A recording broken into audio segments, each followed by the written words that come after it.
devem estar acompanhando essa história de 30 bilhões remetidos para o exterior. Pode ter sido uma remessa legal ou ilegal, o fato é que é dinheiro aparentemente sujo, mandado por meio de uma agência, preponderantemente por meio de uma agência do Banestado do Paraná, em Nova York, da onde esse dinheiro saiu, deu grandes voltas e que está sendo alvo de uma investigação do delegado Castilho. Delegado, como é que começou essa história? Como é que descobriram isso? Essa história começou logo depois da CPI dos precatórios. O procurador da República, Dr. Celso Treis, muito inteligentemente, quebrou o sigilo bancário de todas as CC5 do país e percebeu que o fluxo de dinheiro por aquelas contas era totalmente incondizente com a realidade e a própria característica das contas. Aí começou uma investigação da Polícia Federal que se arrastou por anos, chamada Operação Macuco, na delegacia de Foz do Iguaçu, da qual eu, 3 ou 4 anos depois de seu início, tive a felicidade de participar dos trabalhos e coordenar a investigação. E baseado no trabalho pericial que já vinha sido realizado pelo Dr. Renato, a gente teve toda a condição de direcionar a investigação e, por sorte, rumamos para o caminho certo, fomos atrás do dinheiro e chegamos em Nova York. O senhor foi para Nova York, mas depois o governo, ainda Fernando Henrique Cardoso, trouxe o senhor de volta. Me trouxeram de volta, por quê? Exatamente. Fica difícil eu opinar sobre isso, mas eu não entendi. Mas na minha opinião foi estranho. A gente tinha acabado de descobrir a ponta de um iceberg, mostrando uma sujeira, que envolvia a alta cúpula do governo brasileiro. Isso, a administração sabia. Alta cúpula do governo? Do governo. Tinham nomes de políticos, nomes relevantes. Nós descobrimos isso Do governo ou ligados ao governo? Parlamentares, pessoas da cúpula da política, do poder, pessoas com alta influência dentro do governo, ligado ao governo, etc. Esses nomes estão disponíveis para os telespectadores? Não. Isso corre em segredo de justiça, nós nunca falamos, jamais iremos falar antes do final do inquérito. Já há segredo de justiça decretado a esse respeito? Sim, segredo de justiça foi decretado no início dos inquéritos. E, muito estranhamente, eu fui afastado das investigações logo depois que a gente retornou dos Estados Unidos. Essa viagem se deu em janeiro de 2002. Então, o governo já sabia dessa investigação, do tamanho dela.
Nesse voto no HC, lá no Supremo Tribunal Federal, o ministro Gilmar Mendes chega a perguntar se Moro conversa com Deus. Tal era o poder que ele tinha em administrar, em conduzir, enquanto capo da Operação Lava Jato. Bom, na semana passada aconteceu um fato muito peculiar, vamos dizer assim. A subprocuradora Lindora Maria de Araújo, subprocuradora da República, né?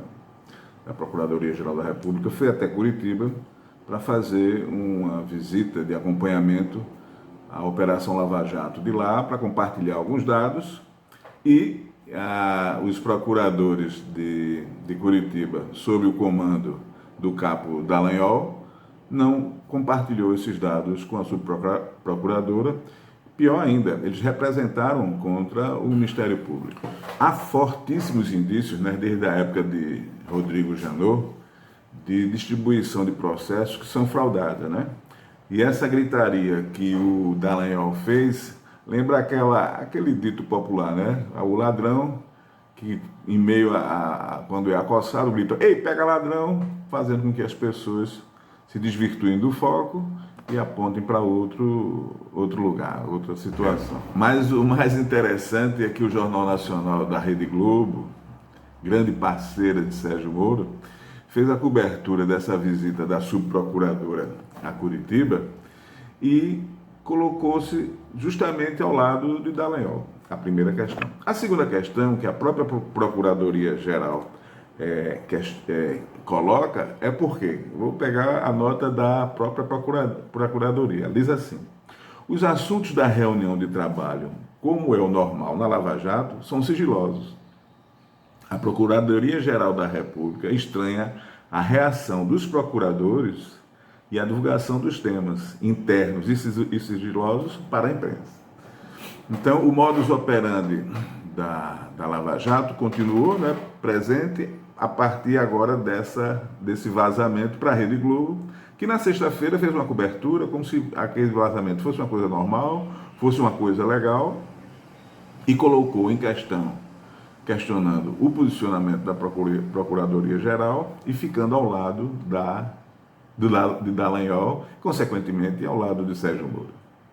É importante a gente fazer essas conexões, por quê? Porque o bolsonarismo não é fruto dele mesmo, né? Ele é o ovo da serpente que foi chocado anteriormente. É preciso a gente voltar um pouco atrás, voltar à Operação Banestado, voltar às contas CC5, que foram criadas em 1969, ainda durante a ditadura militar.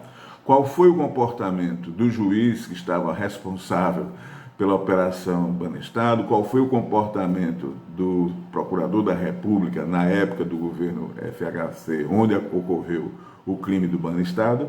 Para a gente tentar entender o que é esse processo de gestação do bolsonarismo que explode agora no século XXI, na segunda década do século XXI do Brasil. Se a gente puxar um pouco pela memória, a gente vai ver que em 2013 houve aquelas manifestações, né, de primaveras coloridas, tentando desestabilizar o governo Dilma, criando uma espécie de comoção social, uma espécie de manifestações sociais que pautavam coisas totalmente difusas. Depois vem Aécio Neves fazendo aquele questionamento do resultado da eleição.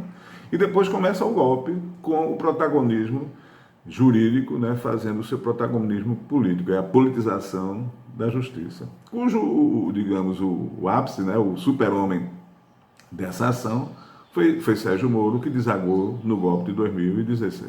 Para isso foi preciso radicalizar, eles tiveram que radicalizar de uma forma muito particular, focando no antipetismo, no antilulismo, como querendo realmente dizimar qualquer tipo de oposição ao projeto que eles estavam implantando a partir do golpe, né?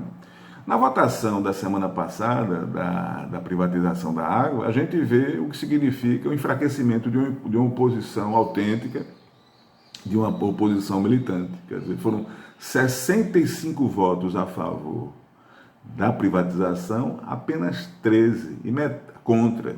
E metade desses votos contra no Senado foram do PT. Então é preciso a gente entender o que foi toda essa construção para que eles pudessem colocar em andamento esse projeto bolsonarista, que é um leviatã de 3 cabeças. Bolsonaro, que é o bolsonarismo propriamente dito, Paulo Guedes, que é o paulo-guedismo, que é o neoliberalismo, né? Que faz com que se destrua todo o sistema de proteção social, todo o sistema de proteção trabalhista, que acabe com as estatais brasileiras, e o lavajatismo de Sérgio Moro, que é uma forma de demonizar a política, né, e o sistema jurídico ter o controle sobre os atores políticos.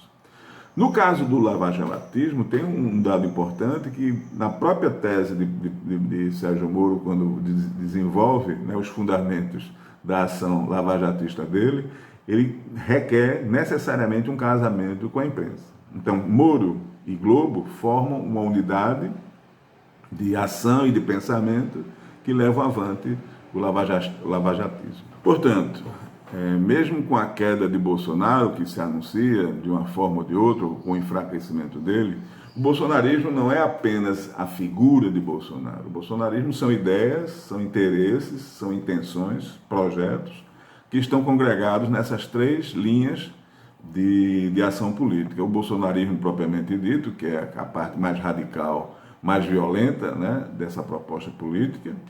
O paulo-guedismo, que é a violência econômica, né, contra trabalhadores, contra as proteções sociais.